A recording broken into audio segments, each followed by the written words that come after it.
تو ویسے تو اخلاقی طور پہ ان کی ذمہ داری بنتی ہے کہ وہ اپنا والدین کے مینٹیننس کے مطلب ہمارے قانون میں ایسا کچھ نہیں ہے؟ قانون میں تو اس طرح نہیں ہے کہ بچہ باہر جائے اور لازمی بھیجے. ہو سکتا ہے باہر اس کے بھی حالات اس قابل نہ ہو کہ اپنے گھر کے جانا نہیں تھا، پھر یہیں پہ وہ رہی پہ رہنا چاہیے تھا. اسلام کے اندر بڑا دیکھیں واضح ہے کہ اگر وہ اپنے معاشیات ادھر والدین بوڑھے ہیں تو ان کے پاس رہے.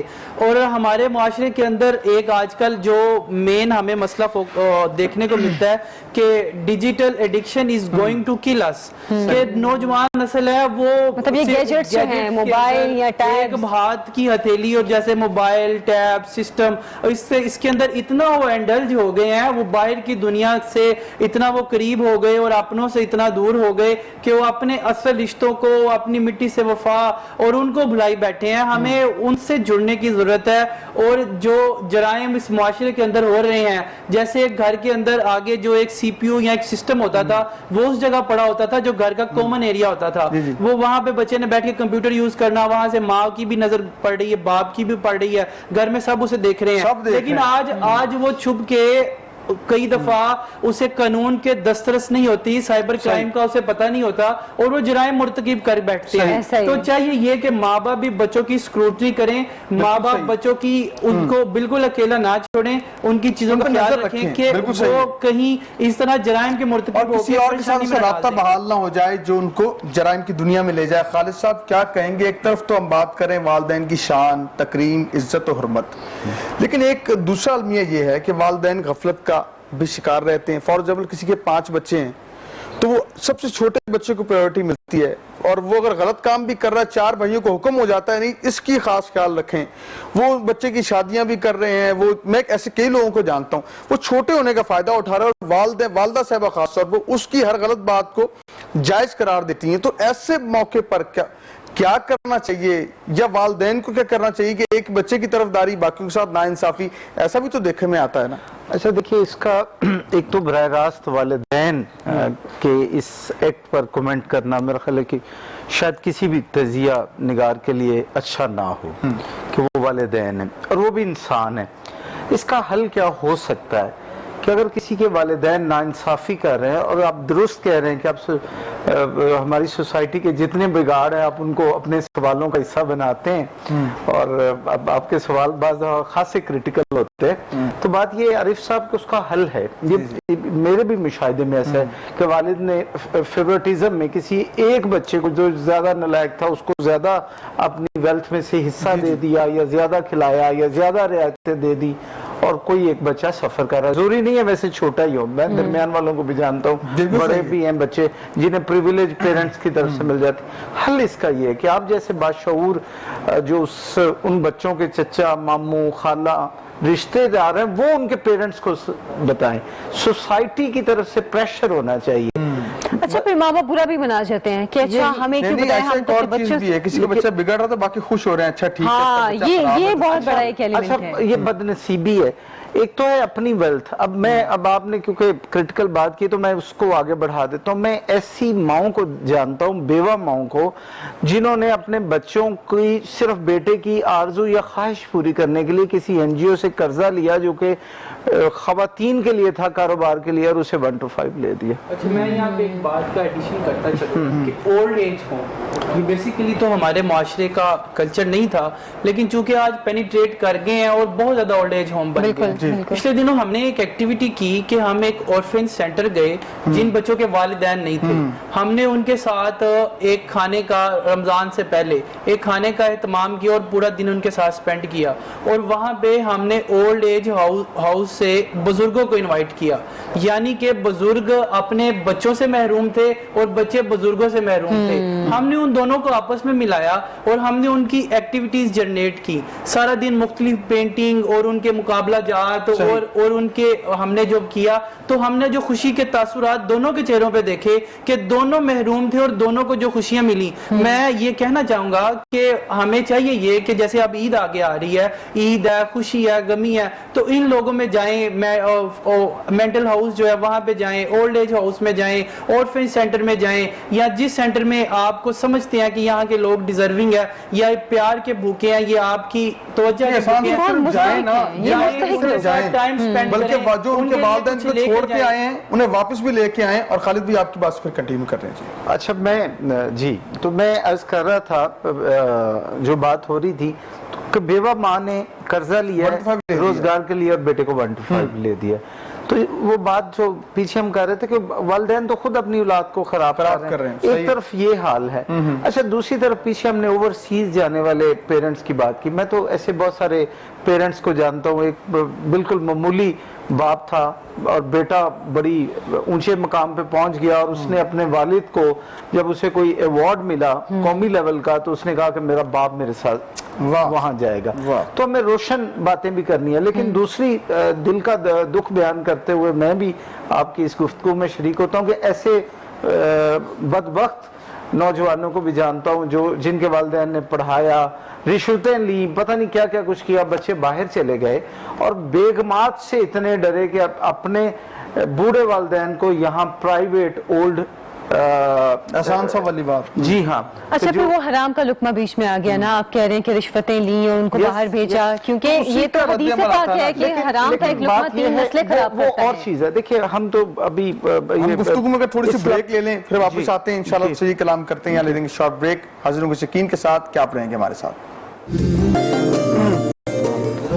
بریک کے بعد آپ کو خوش آمدید کہتے ہیں. آج کے ٹاپک پہ ہم بات کر رہے ہیں کہ والدین کی خدمت میں عظمت ہے. ہم نے کوشش کی ہے کہ اپنے پروگرام میں کچھ احاطہ کر سکیں کہ اس وقت ہماری سوسائٹی میں ہو کیا رہا ہے, ہمارا دین کیا کہتا ہے, اللہ تعالیٰ کا فرمان کیا ہے, نبی پاک صلی اللہ علیہ وآلہ وسلم ماں باپ کی خدمت کے لیے کیا کہتے ہیں کہ ماں باپ کی خدمت میں عظمت ہے اور دنیا میں بھی اجر ہے اور آخرت میں بھی اجر ہے. ہم اپنے مہمانوں سے بھی اس حوالے سے گفتگو کر رہے ہیں, نعت کی جانب بھی جا رہے ہیں. ابھی آپ بتائیں محنات کی جانب جائیں گے یا؟ میں یہ کہنا چاہ رہا ہوں کہ گھمن صاحب موجود ہیں, ان کی فرم سے فائدہ اٹھائیں. تو ہم بات کریں کہ لاہور میں پراپرٹی کہاں سٹینڈ کر رہی ہے. لوگ یہ کہتے ہیں کہ پراپرٹی سلو ہو گئی ہے, اس پہ بھی انویسٹ نہ کریں, نقصان ہو جائے گا. آپ کیا مشورہ دیتے ہیں کہ پراپرٹی میں انویسٹ کرنا چاہیے, کون سی جگہ ٹھیک ہے, کیا کہتے ہیں؟ دیکھیں جی پراپرٹی میں نقصان ہونے کی تو کوئی ریزن نہیں ہے. ابھی جو چل رہا ہے وہ تو اوپر ہی جا رہی ہے پراپرٹی. صحیح. تو ہمیں انویسٹ وہاں کرنا چاہیے جو LDA سے اپرووڈ ہوں ادارے, وہاں سے ہمیں انویسٹمنٹ کرنی چاہیے. ایسے کسی کے لالچ میں آ کے اشتہار بازی میں آ کے انویسٹمنٹ نہیں کرنا چاہیے. پہلے ہمیں خود سے بھی اس کی چھان بین کر لینی چاہیے کہ یہ انسٹیٹیوٹ کیسا ہے, ادارہ کیسا ہے, دین وہاں پہ انویسٹمنٹ کرنی چاہیے. اچھا یہ بہت اچھی بات آپ نے کی. اس پہ ایک چھوٹی سی میں بات بتانا چاہوں گی. میری دادی کو بہت شوق تھا مسجد بنانے کا کہ ان کے نام سے کہیں مسجد بنے. ایسی کوئی اسکیم تھی جس میں ہر مہینے وہ پیسے دیتی تھی کہ وہ جو قسط ادا کرتی تھی. وہ پھر بعد میں پتہ چلا کہ وہ فراڈ تھا. مطلب انہوں نے جب تک وہ پیسے دیتی گئیں جب تک وہ حیات تھی, ہر مہینے 10,000 اس کے دینے ہوتے تھے. یہ بہت ضروری ہے کہ LDA سے اپرووڈ ہو اور آپ کو پتا ہو کہ یہ اوتھینٹک ہے, یہ اصلی سوسائٹی بن رہی ہے. خان صاحب کچھ ایڈ کرنا چاہ رہے ہیں؟ جی جی. آج کل پراپرٹی کے اوپر گورنمنٹ نے, میں سمجھتا ہوں عمران خان صاحب نے ویسے تو تبدیلی میں اچھے کام کم ہی کیے ہیں, لیکن ایک جو بہت اچھا کام کیا پراپرٹی کی ریلیٹڈ وہ یہ ہے کہ اسٹیمپ ڈیوٹی جو تھی وہ پہلے 5% تھی لیکن اب انہوں نے 1% کر دیا ہے. اور اس کے بعد اگر آپ فائلر ہوتے ہیں تو 236K کا جو آپ کا FBR کا چلان ہوتا ہے تو آپ کا 1% ہوتا ہے. اگر آپ نے کچھ عرصہ پہلے وہ جگہ گین کی ہوتی ہے 236C کے چلان کی, اگر آپ فائلر ہیں FBR کے اندر ٹیکس دیتے ہیں تو وہ بھی آپ کا 1% ہے اور 1% آپ کا ٹاؤن فیس ہے. اور یہ ٹیکس ویونگ کی وجہ سے جو اتنی کم ریشیوز کی وجہ سے پراپرٹی واقعی ہائی رائز پہ گئی ہے اور بوم ایک آیا پراپرٹی کے اندر. اور پراپرٹی اچھی آپ کو LDA سے اپرووڈ لسٹ دیکھ کے اور اس کے اندر آپ کو ضرور انویسٹ کرنا چاہیے سوسائٹی. صحیح. تو ہم نعت کی جانب جاتے ہیں. جی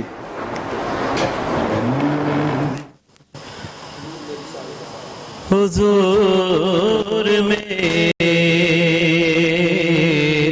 تو ساری بہار آپ سے ہے. حضور میری تو ساری گناہگار پہ رحمت ہزار آپ سے ہے, گناہگار پہ رحمت ہزار آپ سے ہے. کریم مجھ پہ بھی پروردگار آپ سے ہے, کریم مجھ پہ بھی پروردگار آپ سے ہے.